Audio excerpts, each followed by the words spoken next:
You would draw a sword if someone tried to steal your car, yet you let complete strangers rob you of your hours every single day. We treat our property like treasure, but our time like trash. Seneca's brutal truth is that life isn't short. We just waste most of it. Think about that for 1 second. 1 second.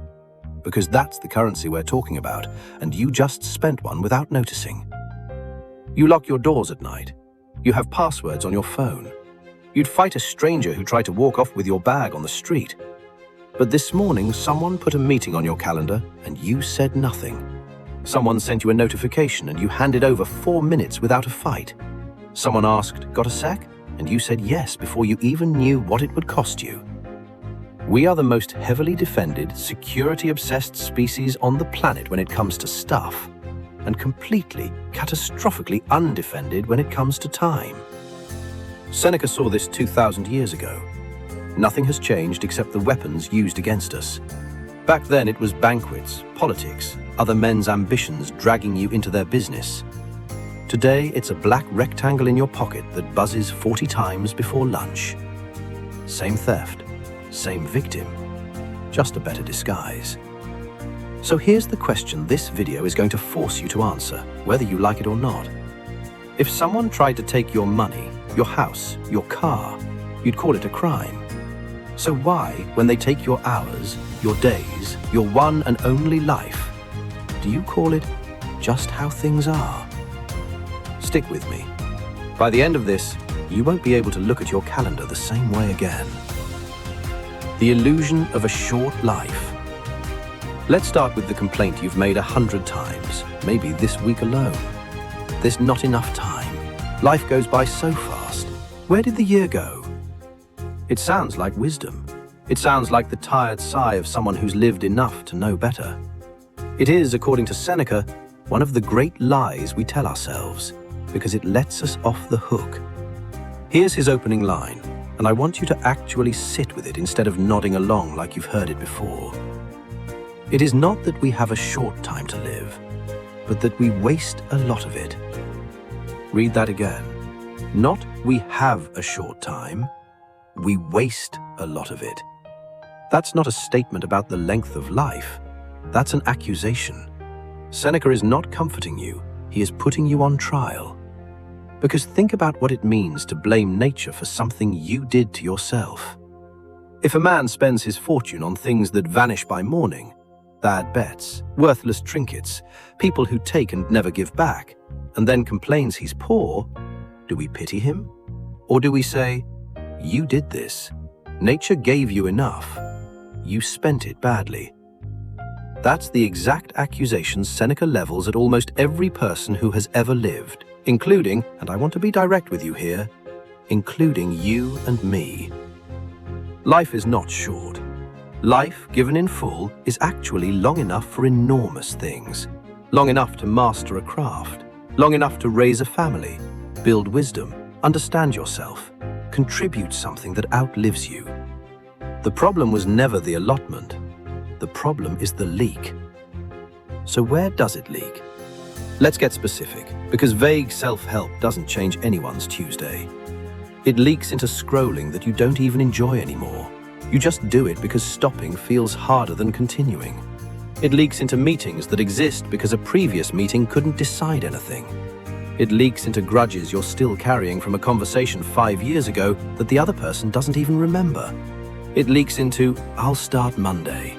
It leaks into busyness that looks like productivity but produces nothing you'd defend on your deathbed. Here's a fact that should genuinely unsettle you. Multiple attention research studies have found that human focus, once interrupted, can take over 20 minutes to fully recover its depth. 20 minutes. Now count how many times you were interrupted today. Not by an emergency, by a notification, by a quick question, by your own hand reaching for the phone because sitting in your own thoughts for 90 seconds felt unbearable. That's not modern life being busy at you. That's you opening the door and letting the thief in, over and over, and then acting surprised when the house is empty by nightfall. Seneca has this image that I think about often. Picture a king counting his gold. obsessively guarding every coin, refusing to let a single piece slip through his fingers. Now picture that same king letting his days pour through his hands like water, not even watching them go. That's not a king. That's a fool with a crown. And here's the part that stings the most. It's not the busy people, the overworked people who complain most about life being short. It's often the idle ones. The ones with the most free time are the ones who feel the emptiest, because they've never learned what to do with the hours they hoarded. Time without direction doesn't feel like wealth. It feels like a slow leak too, just a quieter one. So the illusion is this. We think the problem is quantity. We think if we just had more hours, more years, more Saturdays, we'd finally get to living. But Seneca is telling you, more hours in the hands of someone who doesn't guard them is just a bigger hole for the same water to drain through. The life is long enough. You just haven't been living it. You've been leasing it out, hour by hour, to whoever asked first. The calendar versus the castle. Let's build on that, because I want you to see the double standard clearly. Not as an abstract idea, but as something happening in your actual life, this week. If a stranger walked up to your house and said, "Hey, can I just borrow your living room for an hour? I'll bring it back." You'd think they were insane. You'd say no immediately. You wouldn't even need a reason. No is a complete sentence when someone's asking for your property. But when a coworker messages you, "Hey, got 15 minutes?" You say yes, almost automatically. No negotiation. No, let me check what that costs me. Just yes. Here's the double standard laid bare. We build fortresses around our castle and leave the calendar completely undefended. Seneca noticed the same thing in Rome. Men who wouldn't let anyone touch their land, wouldn't let a single acre be encroached on. The moment a boundary dispute came up, lawyers, fights, family feuds for generations over a strip of soil. But their time, their actual life, anyone could walk into it. A friend with a favor, a patron with a demand, some man of influence who wanted company at dinner. They gave it away without a second thought because it didn't feel like giving anything away. It felt free. It felt like nothing. But nothing could be further from the truth. Property, once stolen, can be recovered. Time, once spent, can never be returned. Not with money, not with apologies, not with regret, however sincere. There is no court in existence, no lawyer alive that can win back a single hour you've already lost. So why do we defend the reversible thing so fiercely and hand over the irreversible thing so cheaply? I think it's because loss of property is visible. You can see the empty space where your car used to be. You can see the missing item on the shelf. Loss registers instantly, viscerally. But the loss of time is silent. There's no gap in your day where the hour used to be. The day still fills up, minute by minute, and it looks the same whether you spent it wisely or you spent it being pulled in 6 directions by other people's agendas. The theft is invisible because something always rushes in to fill the space where your life should have been. Let's make this real. Picture your calendar right now. Actually, picture it. Don't just imagine it abstractly. How many of those blocks did you choose? And how many exist because someone else decided your hour was theirs to spend? Seneca's answer to this is almost violent in its clarity. People are frugal in guarding their personal property, but as soon as it comes to squandering time, they are wasteful of the one thing in which it is right to be stingy. Stingy. He wants you to be stingy with your hours. Not generous, not a pushover. Stingy. The way you'd be stingy with the last of your money in a foreign country with no way home. Now here's where I need to push you further than the comfortable version of this idea. It's easy to say, protect your time, and picture some corporate villain stealing your Saturday with a work email. But the harder truth is this. Most of the theft isn't even coming from tyrants or bosses or demanding relatives. Most of it is self-inflicted. You are handing over the castle keys yourself. You check the phone before your feet hit the floor in the morning. Nobody forced that. You say yes to the coffee catch-up you don't want to have because saying no feels rude. Nobody forced that either. You keep the show playing in the background because silence makes you uncomfortable.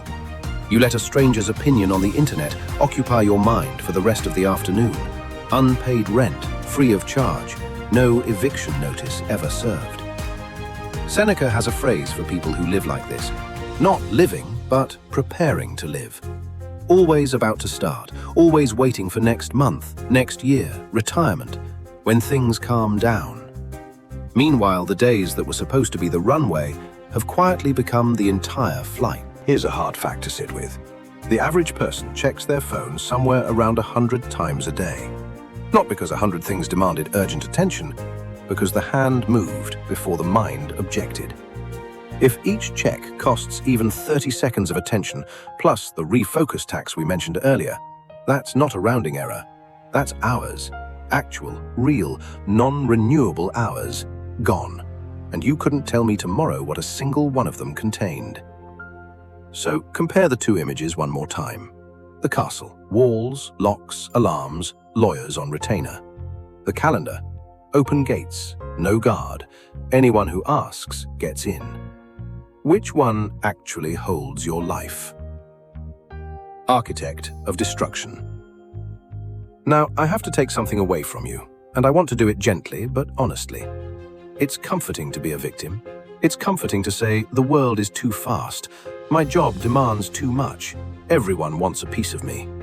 It lets you stay sympathetic. It lets you stay blameless. But Seneca will not let you keep that comfort, and neither will I.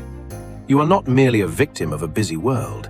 You are, more often than you'd like to admit, the architect of your own time's destruction. Nobody is holding a blade to your throat, forcing you to open that app for the 9th time this hour. Nobody is forcing you to say yes to obligations you resent the moment you agree to them. Nobody is forcing you to let a stranger's rage on the internet rent space in your skull for the rest of the evening. You built this, brick by brick, yes by yes, scroll by scroll. And I know that's uncomfortable to hear, because it's much easier to imagine some external villain, a demanding boss, an unfair system, a world that moves too fast for anyone to keep up. Those things are real, and they do take a toll. But Seneca's whole argument would collapse if he let you rest there, because the moment you're purely a victim, you have no power to change anything, and he refuses to leave you powerless. Here's how he flips it. If you are the one who hands out your hours to whoever asks, then you are also the one who can stop. The same hand that gave away the time can refuse to give it away tomorrow. That's not a small idea. That's the entire hinge the philosophy turns on. Let's get specific and painfully personal for a moment. Think of the last time you said yes to something and felt your stomach sink as the words left your mouth. You already knew in that exact second that you didn't want to do it, but you said it anyway. Why? Maybe it was fear of disappointing someone. Maybe it was the discomfort of an awkward silence. Maybe it was just habit, the mouth moving faster than the mind could object. Whatever the reason, understand this. That was a moment you had full control over your time, and you handed the keys over voluntarily. Now multiply that moment by every day of your life. That's not a busy world attacking you. That's a pattern you've built, refined, and defended for years, sometimes decades, without ever once asking whether it serves you. Seneca's phrase for the people who live this way is unforgettable. They are so busy about life that they have no time to live.